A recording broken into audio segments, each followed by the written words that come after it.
Olá, boa noite. Boa noite. Os advogados do ex-presidente Lula têm até o dia 30 de agosto para apresentar defesa sobre a candidatura dele. Ao todo, são 17 pedidos para barrar a candidatura. Hoje foram divulgados os tempos de campanha no rádio e na televisão, a que cada candidato terá direito. E você vai ver também. Os últimos preparativos para o debate da Rede TV entre os candidatos ao governo de São Paulo. Na reportagem especial desta semana, o assunto é câncer. Vamos conhecer histórias de quem venceu a doença e de quem transformou dor em esperança. O presidente daqui dos Estados Unidos, Donald Trump, afirma que a economia do país entraria em colapso se ele sofresse um processo de impeachment. Imagens da NASA mostram as dimensões do furacão Lane que segue rumo ao Havaí. As principais notícias do Brasil e do mundo agora no Rede TV News.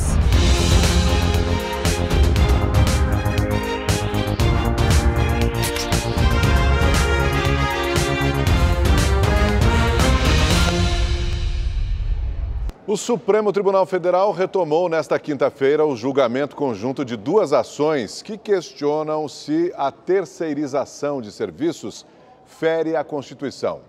Ao vivo de Brasília, a repórter Renata Teodoro traz todas as informações. Boa noite, Renata. O julgamento já terminou? Olá, boa noite, Augusto, Cláudia, boa noite para você que está acompanhando o Rede TV News. Augusto, o julgamento ainda não terminou e o que está sendo discutido aqui no plenário do Supremo é se uma escola, por exemplo, pode terceirizar professores. São as chamadas aí atividades fim ou atividades primordiais. Agora, só lembrando que essas duas ações que estão sendo discutidas aqui são anteriores a 2017, quando a lei da terceirização foi sancionada. Então, quando essas ações começaram, não tinha uma legislação específica para a contratação de mão de obra terceirizada. Cabia à Justiça do Trabalho resolver essas questões. Dos 11 ministros, 7 já apresentaram o voto hoje aqui no plenário do Supremo. 4 foram favoráveis à terceirização, que são os ministros relatores, Luiz Roberto Barroso e Luiz Fux, que foram seguidos hoje pelos ministros Alexandre de Moraes e Dias Toffoli. Outros 3 ministros votaram contra a terceirização. Foram os ministros Edson Fachin, Rosa Weber e Ricardo Lewandowski. Esse julgamento ele vai ser retomado na próxima quarta-feira e o primeiro ministro a votar será Gilmar Mendes. Agora vamos acompanhar como é que foi os votos de hoje. Seja por argumentos jurídicos, seja por argumentos sociológicos, econômicos e até da ciência da administração, a posição de limites à terceirização contribui para a preservação do contrato de trabalho protegido e juridicamente denso, não se traduzindo em restrição da liberdade da contratação, da livre iniciativa. Não é uma desautorização ao Tribunal Superior do Trabalho, não é uma desautorização à Justiça do Trabalho. Na verdade, é trazer o posicionamento diante da realidade de hoje, com fundamento na Constituição e na realidade de um mundo globalizado. O Tribunal Superior Eleitoral já aprovou 5 candidaturas à presidência da República. A Corte divulgou hoje os tempos de campanha no rádio e na televisão, a que cada candidato terá direito. O horário político eleitoral começará no dia 31 de agosto, mas as campanhas dos candidatos à presidência só vão ao ar no dia seguinte, 1º de setembro. Os programas dos presidenciáveis serão veiculados em 2 blocos de 12 minutos e 30 segundos cada e vão ao ar em dias alternados, às terças, quintas e sábados. A divisão do tempo foi feita de acordo com a quantidade de deputados que os partidos que compõem as coligações têm na Câmara.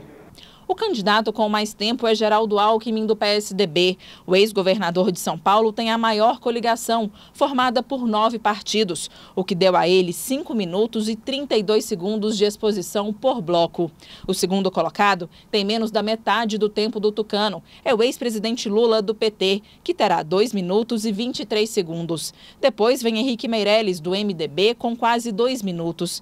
Em seguida aparecem Álvaro Dias, do Podemos, com 40 segundos, e Ciro Gomes, do PDT, com 38 segundos por bloco. Marina Silva, da Rede, terá 21 segundos e Guilherme Boulos, candidato do PSOL, 13. Jair Bolsonaro, do PSL, Cabo Daciolo, do Patriotas e Imael, da Democracia Cristã, terão 8 segundos cada. João Amoedo, do Partido Novo, João Goulart Filho, do PPL e Vera Lúcia, do PSTU, terão 5 segundos cada. Esses tempos ainda podem mudar, já que os partidos podem questionar a divisão. A ordem de exibição dos candidatos foi sorteada. No primeiro dia, a programação será aberta com Marina Silva e encerrada com João Goulart Filho. Depois haverá um revezamento. Quem foi primeiro num dia será o último no próximo programa. Os demais candidatos sobem uma posição a cada exibição. Na sessão de julgamentos desta quinta-feira, os ministros do TSE aprovaram as candidaturas de Cabo Daciolo, Guilherme Boulos, João Amoedo e Marina Silva. O registro de Vera Lúcia já tinha sido aprovado anteriormente. O tribunal tem até o dia 17 de setembro para dar um parecer sobre todos os candidatos registrados. Mas a resposta mais esperada é sobre a candidatura do ex-presidente Lula, que teve 17 questionamentos. O petista já foi intimado e tem até o dia 30 de agosto para apresentar defesa. As impugnações argumentam que Lula não pode ser candidato porque foi condenado em segunda instância no caso do triplex do Guarujá e não se encaixa na lei da ficha limpa. Jair Bolsonaro e Geraldo Alckmin também respondem a impugnações. Em nota, a defesa do ex-presidente Lula afirmou que vai cumprir o prazo e que não irá pedir produção de prova e nenhuma medida protelatória, só o procedimento normal. Os advogados de Geraldo Alckmin e Jair Bolsonaro não retornaram ao nosso contato. A moeda norte-americana fechou o dia em alta pelo 7º pregão seguido, valendo R$ 4,12, uma valorização de quase 2%. Este é o maior patamar em quase 3 anos.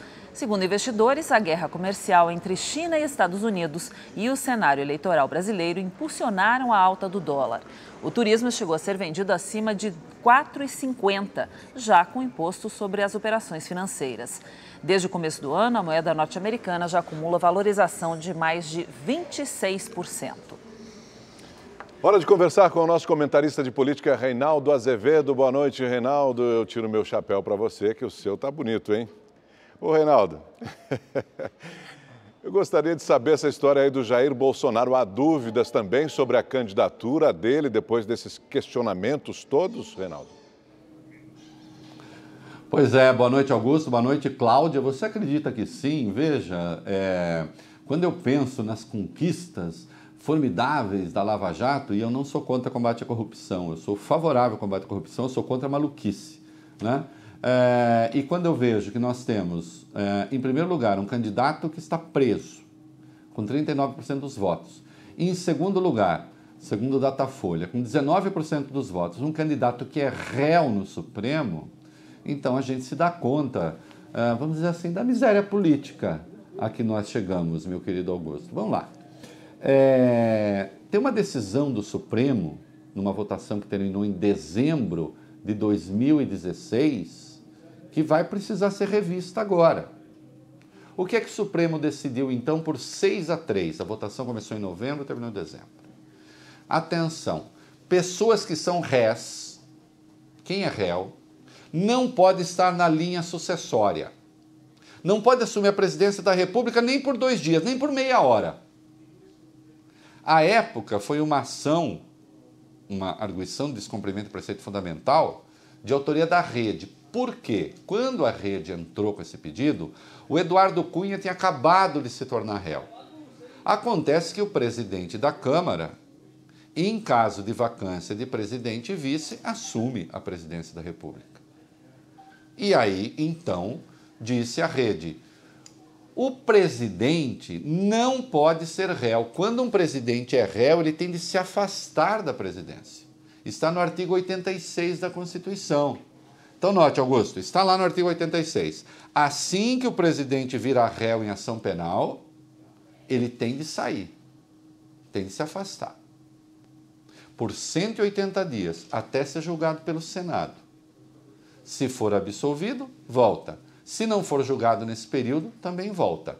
O que não pode é ser réu e continuar na presidência.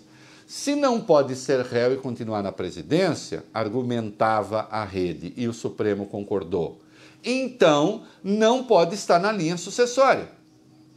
E aí, o Renan Calheiros, que também estava na linha sucessória, porque primeiro é o presidente da Câmara, depois é o presidente do Senado, foi impedido de assumir a presidência da República. Ele manteve a presidência do Senado, porque a Constituição não diz nada sobre ser réu e continuar senador, mas deixou a condição de linha sucessória.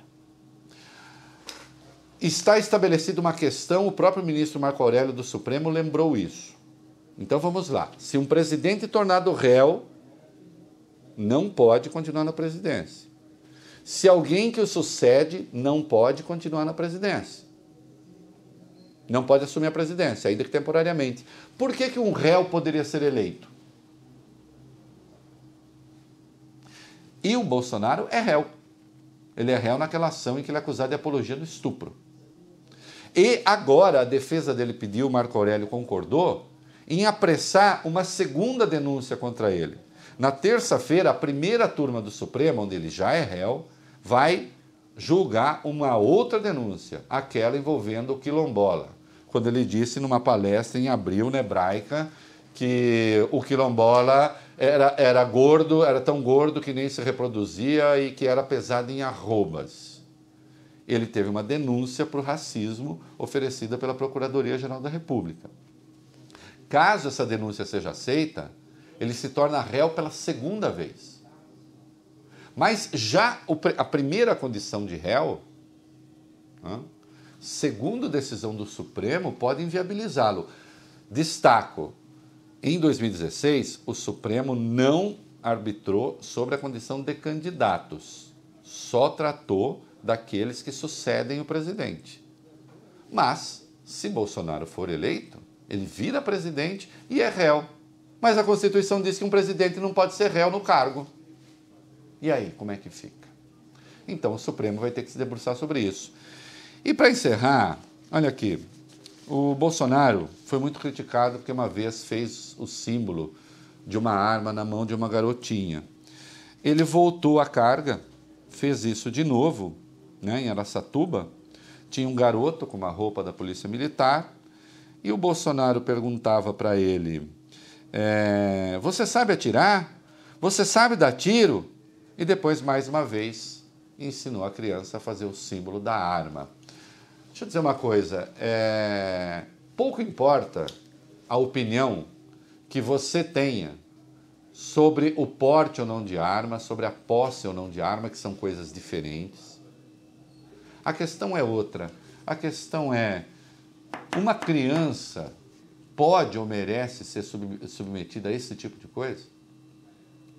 No debate que ele teve conosco aqui na RTV, o Bolsonaro terminou recomendando a Marina que lesse o livro de Paulo. É um sinal que ele conhece pouco a Bíblia, porque não se fala livro de Paulo, como sabem os cristãos, né? Existem os textos atribuídos a Paulo. Mas na primeira epístola de São Paulo aos Coríntios, já que ele falou em Paulo, né, está lá, quando eu era menino, pensava e agia como menino, depois me tornei homem e passei a pensar e agir como homem. O Bolsonaro já não é um menino. Menino é esse, cuja mão ele pega para fazer uma arma. Os pais que têm armas em casa, ainda que armas legais, o primeiro cuidado que tem de ter é afastar a arma das crianças. Esta apologia da violência, na verdade, busca responder ao sabão que ele levou da Marina no debate. E ele está convencido que tem de seguir os passos de Donald Trump nos Estados Unidos. Quanto mais absurdos fazia, quanto mais a imprensa criticava os seus absurdos, ele redobrava a aposta, né? Lembro que Donald Trump vai passar agora, os Estados Unidos terão eleições em novembro. Se ele perder a maioria no Senado e na Câmara, ele entra na rota do impeachment, porque 2 assessores seus já fizeram uma espécie de acordo de delação premiada. As pessoas, quando não têm contenção, quando não pensam no que falam, fazem essas coisas. E já que o Bolsonaro gosta do apóstolo Paulo, ainda na primeira epístola aos Coríntios, né, talvez ele devesse prestar atenção é só o amor que conhece o que é verdade, né? Ou, em algumas traduções, a caridade. De toda sorte, Bolsonaro, como educador, está se mostrando uma falência. Então, que procure, ao menos, ler Paulo para ser um bom cristão. É isso aí. Boa noite, Reinaldo. Obrigada, viu? Até amanhã. A presidente do Supremo Tribunal Federal, ministra Carmen Lúcia, admitiu nesta quinta-feira que as instituições democráticas no Brasil funcionam, mas com deficiências. No entanto, ela defendeu a atuação do Poder Judiciário e do Ministério Público. Por mais que se critique o Poder Judiciário e por mais que se critique o Ministério Público, talvez grande parte das críticas seja exatamente porque estamos fazendo. O Judiciário tem cara e não é um desconhecido. O Ministério Público tem cara e não é um desconhecido. E não é a cara de cada um de nós, até porque o Supremo Tribunal é muito mais importante do que cada um dos ministros, o Poder Judiciário é muito mais importante do que cada um dos juízes, o Ministério Público é muito mais importante do que cada um dos seus promotores e procuradores. Mas as instituições aí estão plantadas com sementes firmes e já agora com troncos vigorosos a dar bons frutos de justiça e democracia. E a Procuradora-Geral da República, Raquel Dodge, prorrogou por 1 ano a atuação da Força-Tarefa da Operação Lava Jato em Curitiba. O prazo começa a contar a partir do dia 9 de setembro. Com a medida, a estrutura de 14 procuradores na capital paranaense será mantida. A decisão ainda precisa passar pelo crivo do Conselho Superior do Ministério Público Federal. O juiz Sérgio Moro entrou na discussão eleitoral. Durante palestra a delegados da Polícia Federal em Salvador, ele fez sugestões aos candidatos à presidência da República. Segurança privada e policiais militares controlavam o acesso ao centro comercial onde aconteceu a palestra. Uma liminar da Justiça baiana proibiu uma manifestação a favor do ex-presidente Lula e contra Sérgio Moro. No evento, promovido pela Associação Nacional dos Delegados da Polícia Federal, o juiz paranaense recebeu homenagens. Então eu convido ao palco o doutor Sérgio Moro para receber a medalha Tiradentes. Fico extremamente honrado com essa medalha. Moro falou dos 4 anos da Operação Lava Jato e cobrou dos candidatos à presidência da República um compromisso com o combate à corrupção. Para ele, o próximo presidente não pode ceder a interesses particulares dos políticos para garantir a governabilidade. Precisamos de um discurso vigoroso, sincero, sem titubeação, sem tergiversação contra a corrupção. O juiz também pediu que o próximo presidente acabe com o foro privilegiado para todas as autoridades, inclusive magistrados, e que não haja anistia ao Caixa 2 em contas eleitorais. Para Moro, a Lava Jato ainda não provocou mudanças concretas no ambiente político do país. Nós precisamos que a classe política, que as nossas lideranças políticas façam a sua parte e deem o seu exemplo, não só com atitudes consistentes contra a corrupção, mas com posições vigorosas contra ela. O governo do Rio de Janeiro vai recorrer ao Supremo Tribunal Federal para impedir reajuste de salários para servidores da Justiça, Ministério Público e Defensoria Pública. Segundo o governador Luiz Fernando Pezão, esse aumento salarial coloca em risco o projeto de recuperação fiscal do Estado. O reajuste de 5% aos servidores do Judiciário, do Ministério Público e da Defensoria Pública havia sido aprovado na Assembleia Legislativa e vetado pelo governador Luiz Fernando Pezão. Mas os deputados derrubaram o veto e, segundo o governador, a decisão coloca em risco a permanência do Rio de Janeiro no regime de recuperação fiscal. O regime permite ao Estado fazer um ajuste de 63 bilhões de reais, obter empréstimos e suspender por 3 anos os pagamentos dos débitos com a União, que chegam a 30 bilhões. Para isso, proíbe reajuste de salários e benefícios a membros dos poderes ou de órgãos, servidores e empregados públicos e militares. E caso isso aconteça, o governador deve apresentar compensações em um prazo de 30 dias, ou as dívidas com a União voltam a ser cobradas. Segundo os deputados, mesmo em crise, o Rio de Janeiro tem recursos para conceder o aumento. Se a gente afirma aqui, muitas vezes, que não é possível ter justiça sem juízes e desembargadores, certamente também não é possível ter justiça sem serventuários da justiça. Portanto, eu acho que é possível encontrar um caminho razoável de economizar naquilo que não é essencial, reduzir despesas que não são fundamentais para investir naquilo que é fundamental. Mas a decisão não foi bem recebida nas ruas. Eu acho injusto o judiciário com esse reajuste diante dessa crise toda. É absurdo. O reajuste já passa a valer a partir de 1º de setembro. Para tentar reverter a decisão, o governador Luiz Fernando Pezão anunciou que vai recorrer ao Supremo Tribunal Federal. O Rio de Janeiro é o único estado beneficiado pelo regime de recuperação fiscal. Se deixar o regime e voltar a ficar inadimplente com a União, o Rio perde a capacidade de fazer novos empréstimos. O ministro da Segurança Pública, Raul Jungmann, visitou hoje a cidade de Pacaraima, que faz fronteira com a Venezuela, e descartou a liberação de novos recursos para o governo de Roraima lidar com a crise migratória. Jungmann vistoriou as instalações do posto de triagem da Operação Acolhida e acompanhou o processo pelo qual passam os venezuelanos que solicitam refúgio. A viagem do ministro também serviu para monitorar os serviços emergenciais prestados aos imigrantes, além do trabalho das forças federais de segurança que atuam na região. Jungmann afirmou que o presidente Michel Temer colocou as Forças Armadas à disposição do governo do estado, mas descartou liberar novos recursos. Nesta semana, 120 militares da Força Nacional foram enviados à cidade para reforçar a segurança. No sábado, cerca de 1.200 imigrantes foram expulsos do município, que faz fronteira com a Venezuela. Moradores queimaram pertences dos venezuelanos e as barracas onde eles dormiam. Em São Paulo, a polícia realizou uma operação na Cracolândia e mais uma tentativa de combater o tráfico de drogas. Eram 6 da manhã quando policiais civis chegaram à principal via ocupada por usuários de drogas no centro da capital paulista. Coordenada pelo Departamento Estadual de Prevenção e Repreensão ao Narcotráfico, a ação teve como objetivo apreender drogas e armas com o apoio da Polícia Militar e da Guarda Civil Metropolitana. Os mandados de busca e apreensão vieram depois de 1 mês e meio de investigações. Os agentes identificaram armazenamento de drogas e armas em pensões como essas aqui. Os moradores precisaram abrir as portas dos apartamentos para que fossem revistados e puderam acompanhar a ação. Os policiais procuravam 2 espingardas calibre 12 usadas por criminosos em confrontos com a Guarda Civil dias atrás. Esse armamento não foi encontrado. Foram apreendidos 8 quilos de drogas, armas brancas, celulares e caixas de cigarros contrabandeados. Pelo menos um homem foi detido por receptação. No fim da ação, os usuários foram revistados e voltaram ao fluxo. Não houve confronto. Em São Paulo, 2 nigerianos foram assassinados em menos de 5 horas na região central.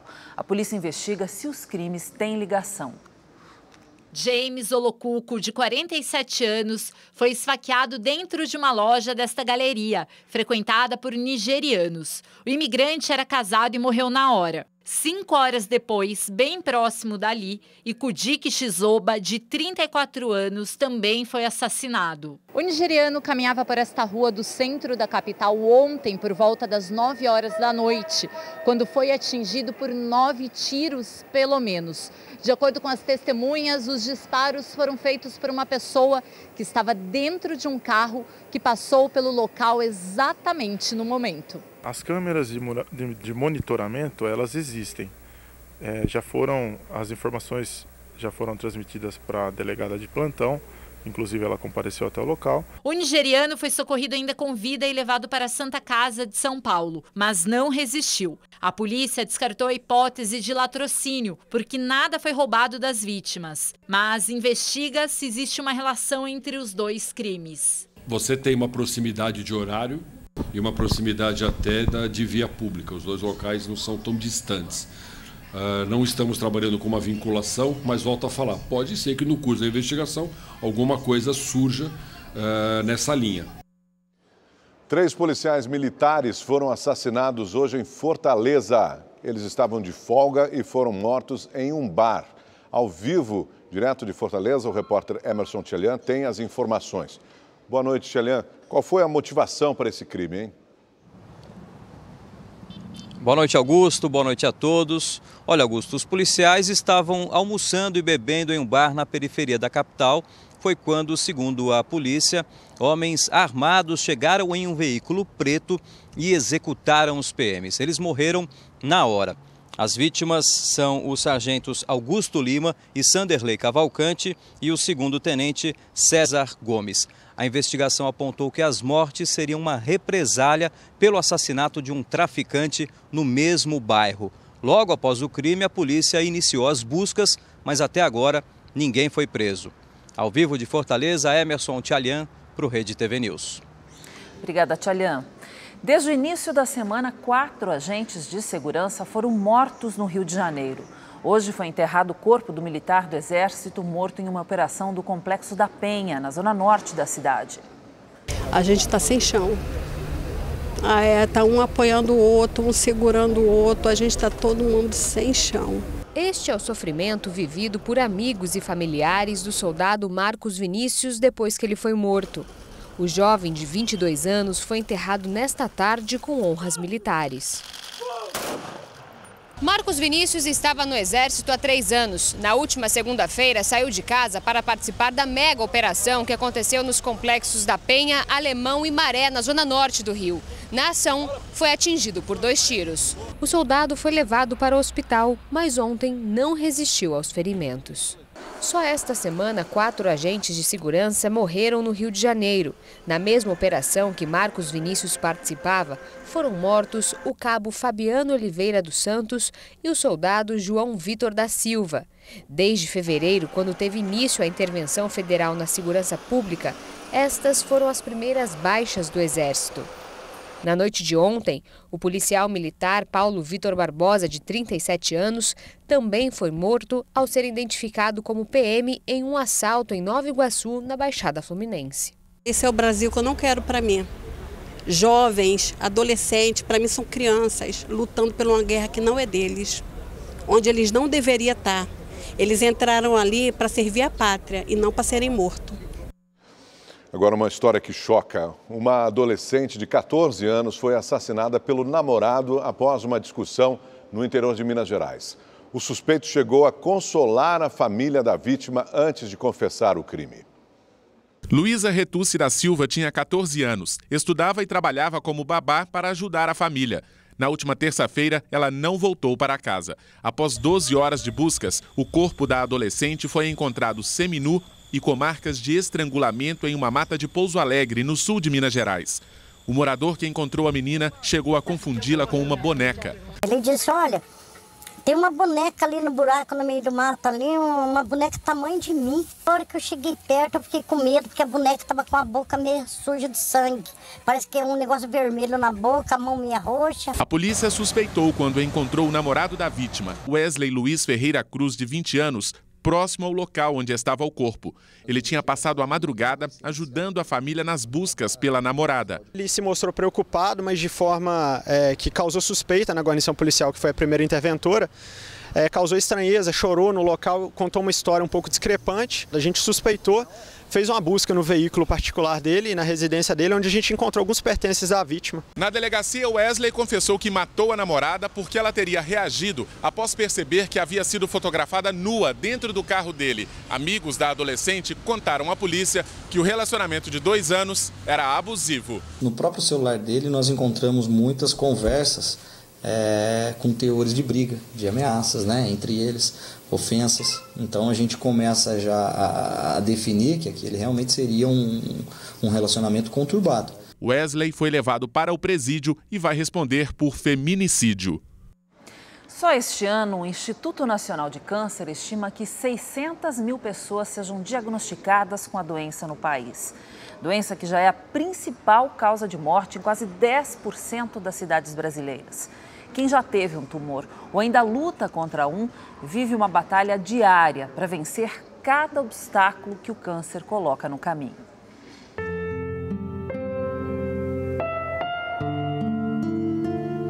Fizemos outra ressonância e Ressonância tinha dado que tinha voltado de novo. Eu tive que fazer a terceira cirurgia. Nessa terceira cirurgia, eu perdi os movimentos do lado esquerdo. O drama da pequena Sunamita começou em 2015, quando ela foi diagnosticada com um tumor agressivo no cérebro.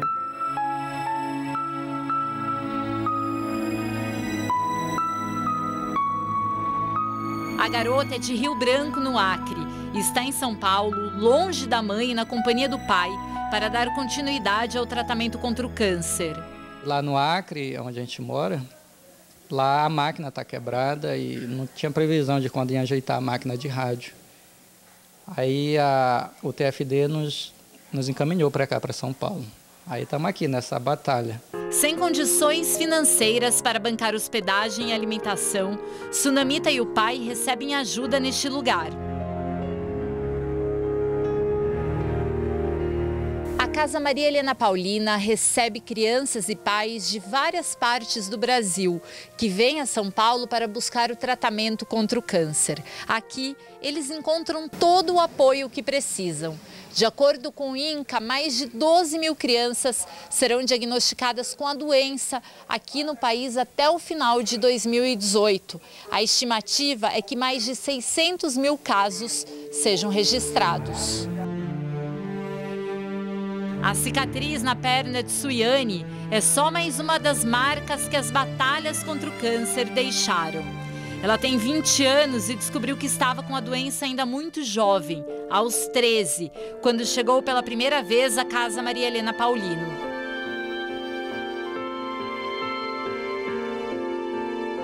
A primeira vez é um impacto muito grande, né? Descobri dia 15 de fevereiro de 2012. Aí daí começou a fazer, foi bem na época de carnaval, né? Eu não podia deixar de curtir o carnaval. Aí eu queria curtir para depois fazer o tratamento. Aí eu curti os 4 dias e voltei para o hospital para fazer a quimioterapia. E daí começou. A Suiane tem osteosarcoma, que ataca os ossos dos braços e das pernas. Mas ela diz, isso não é motivo para perder a esperança. Então, eu imaginava que tinha câncer, mas para mim não era uma coisa... assim, uma coisa para mim ficar abatida. O Leandro é quem cuida de tudo por aqui e garante. Eles mais me ajudam do que eu ajudo eles. Essa é a realidade. Lidar com o ser humano é uma coisa muito legal, quando você tem a disponibilidade de ajudar.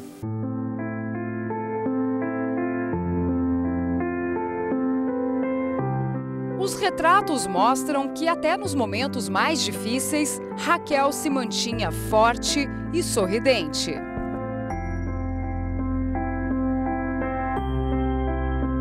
Essa história começa no início dos anos 2000, em Volta Redonda, no sul fluminense.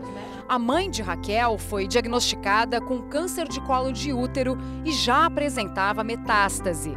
No mesmo período, o pai dela também enfrentou um câncer de intestino e passou por cirurgia para a retirada do tumor. O quadro deles foi se agravando. Em 2003, os dois não resistiram. Raquel, então, decidiu se mudar para o Rio. Foi muito intenso e eu quis fugir de lá. Assim, eu não queria mais ouvir falar em câncer, eu não queria falar mais em doença. Eu falei, Volta Redonda, eu não fico mais. Raquel se casou novamente e teve um segundo filho. Tudo parecia correr muito bem, mas em 2012, uma notícia mudou o rumo de toda a família. O filho mais velho tinha linfoma de Hodgkin, um tipo de câncer que atinge o sistema linfático. A gente lutou com todas as forças, todos os recursos possíveis que tinham e foram 2 longos anos de tratamento. O jovem teve uma recaída e morreu. Alguns dias depois de perder o filho, Raquel percebeu que a única maneira de superar a dor era dar apoio a quem ainda travava uma luta contra o câncer. Paciente que ela veio a óbito também, infelizmente. Mas ela virou para mim e falou assim, tia, o que você, quando você bateu na porta, o que você falou para mim e para minha mãe? Eu falei, não lembro, Gilmara, não lembro. Ela, não, porque eu quero fazer a mesma coisa que você faz quando eu for curada. Segundo o Instituto Nacional do Câncer, o Brasil deve registrar 600 mil novos casos da doença em 2018 e 2019. Nós entendemos que a superação ela é um remédio, né? E quando a pessoa se sente bem, se sente alegre, o que acontece?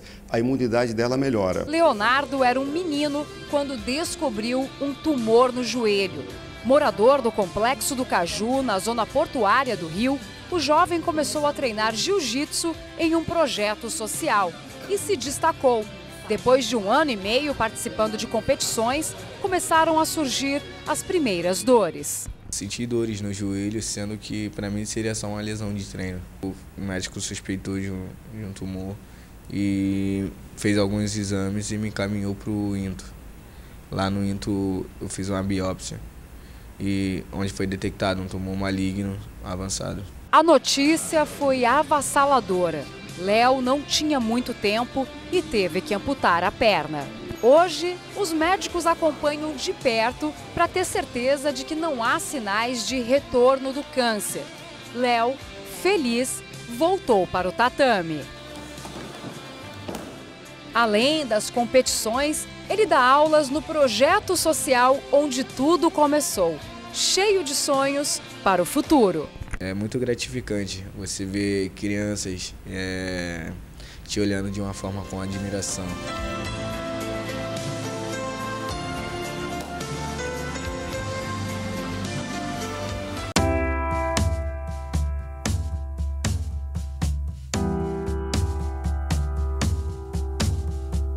Jovem, casada e à espera do primeiro filho. A vida parecia um conto de fadas quando Laís descobriu que estava com leucemia. Foi em 2014, logo depois de um aborto espontâneo, eu comecei a me sentir um pouco mal e descobri que estava com uma infecção urinária. Internei para tratar essa infecção urinária e durante o tratamento da infecção urinária acabou surgindo outros problemas e no decorrer desses problemas a médica suspeitou e pediu um exame e aí nós descobrimos que eu estava mesmo com leucemia, já estava com quase 90% do corpo tomado. Você ficou quanto tempo no hospital? Quase 8 meses, né? E depois, para o transplante, eu fiquei 35 dias, mas em São Paulo eu fiquei mais 4 meses. Quando Laís descobriu que precisaria de fazer o transplante, ela recorreu a um cadastro internacional de doadores de medula óssea. Mas foi dentro da sua família onde ela encontrou essa ajuda. A sua irmã tinha 100% de compatibilidade. No momento eu fiquei bem feliz, né, a família toda, porque a gente não ficou, precisou ficar procurando, né? A doença vem para a gente parar e refletir que tipo de pessoa eu sou, que tipo de pessoa eu posso ser, se eu posso melhorar. E eu acho que não perder a fé e continuar tendo esperança sempre, assim, durante todo o processo, que eu acho que é o mais importante.